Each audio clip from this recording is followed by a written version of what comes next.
जय जिनेंद्र।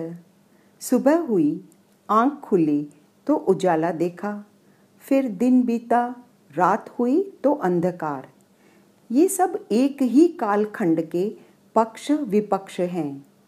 बच्चा उत्पन्न होता है और एक दिन मृत्यु को भी प्राप्त हो जाता है। जीवन में दुख और सुख भी धूप और छाया की तरह आते जाते रहते हैं। इस प्रकार हमने देखा, स्थायी कुछ भी नहीं है और जो कुछ भी है उसमें विरोधी धर्मों का अवस्थान अवश्य है। एकांत कुछ भी नहीं है, न दुख न सुख, न दिन न रात, न जन्म न मरण। ऐसी स्थिति में सहज अनुभव हुआ कि इस द्वंद्वात्मक पक्ष प्रतिपक्ष वाले जगत को, इसके तत्वों को जानना है तो अनिकांत दृष्टि ही सर्वोत्तम है। आज इस सुरुचिपूर्ण नए विषय पर हम चर्चा शुरू करेंगे। कारण यही है जैन दर्शन का आधारभूत तत्व। सहज प्रश्न उठता है कि जगत में कौन सी ऐसी वस्तु है जिसका पक्ष है किंतु प्रतिपक्ष नहीं है? उत्तर नकारात्मक है, अर्थात प्रत्येक वस्तु द्वंद्वात्मक है, उनमें ड्युअलिटी है, विरोधी धर्म है। इसलिए मेरे मन में एक विचार उठा कि हम जो तत्व ज्ञान की जानकारी करते हैं, इसे भी हम पक्ष प्रतिपक्ष के साथ क्यों न समझें? क्योंकि वस्तु का जो रियल स्वरूप है, हमें तो उसे ही जानना है। तभी यह तत्व बोध, तत्व ज्ञान हमारी अंतर्दृष्टि खोल सकता है, हमारे जीवन के साथ रिलेट होकर जीवनोपयोगी बन सकता है और हमारे आचरण को शुद्ध बना सकता है। अन्यथा यह तत्व ज्ञान मात्र रटने और परीक्षा की विषय वस्तु ही बनकर रह जाता है, जो कि हमारा एक्चुअल उद्देश्य नहीं है।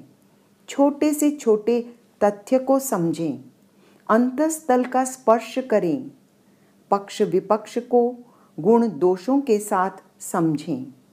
इसका मूलभूत कारण है कि प्रत्येक वस्तु अनंत धर्मात्मक है, इसलिए वह सदृश भी है और विसदृश भी है, उसके पक्ष भी है और विपक्ष भी है। सीधे शब्दों में इस लोक की प्रत्येक वस्तु दो दो पदों में अवतरित है, जैसे चेतन अचेतन, गति अगति, सिद्ध संसारी, आश्रव संवर, वेदना निर्जरा, बंध मोक्ष। सुस्पष्ट है कि इन युगलों का आधार है भेद और अभेद का सह अस्तित्व। यदि हम वस्तु को अभेद मात्र उसे एक कह रहे हैं तो उसके अस्तित्व की अपेक्षा से, और यदि हम उनमें भेद दिखा रहे हैं तो वस्तु के अपने अपने विशेष गुणों की अपेक्षा से ही। जिस दिन से हम इस द्वैत भाव का साक्षात्कार करने लगेंगे, डेफिनेटली आग्रह भाव से मुक्त हो जाएंगे और वस्तु सत्य के नजदीक। इससे हमारे भाव स्वतः निर्मल होने लगेंगे और हम कषायों से दूर। धीरे धीरे हमारा ज्ञान आचरण बनने लगेगा और यही है हमारे तत्व ज्ञान करने का लक्ष्य, कि ज्ञान से आचरण का शुद्धिकरण हो। अतः लक्ष्य केवल जानना नहीं है, अपितु वस्तु सत्य के साथ एकाकार कर उसे आचार में ढालना है। यही है सम्यक्त्व, जिसके अभाव में सारा ज्ञान अज्ञान कहलाता है। अंततः हमें तत्व ज्ञान करना है, किंतु सम्यक्त्व के साथ, आग्रह मुक्तता के साथ। तभी वह सार संयुक्त ज्ञान हमारे जीवन में लाभप्रद होगा।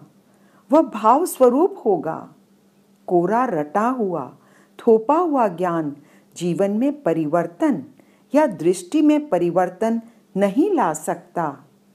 जैन धर्म को हमने जितना सहज सरल मान रखा है, वस्तुतः ये वैसा है नहीं। इस दर्शन के अपने पारिभाषिक शब्द हैं, उनके अर्थ भिन्न भिन्न हैं, और आगे बढ़ें तो कुछ ऐसे टर्म्स हैं जो अलग अलग स्थानों पर अलग अलग अर्थों में भी प्रयुक्त होते हैं।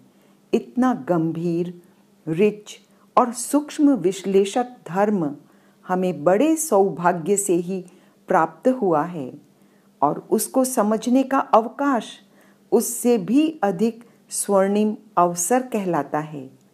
आइए अब हम इस अवसर का लाभ उठाते हुए जैन धर्म दर्शन को नए दृष्टिकोण के साथ समझें।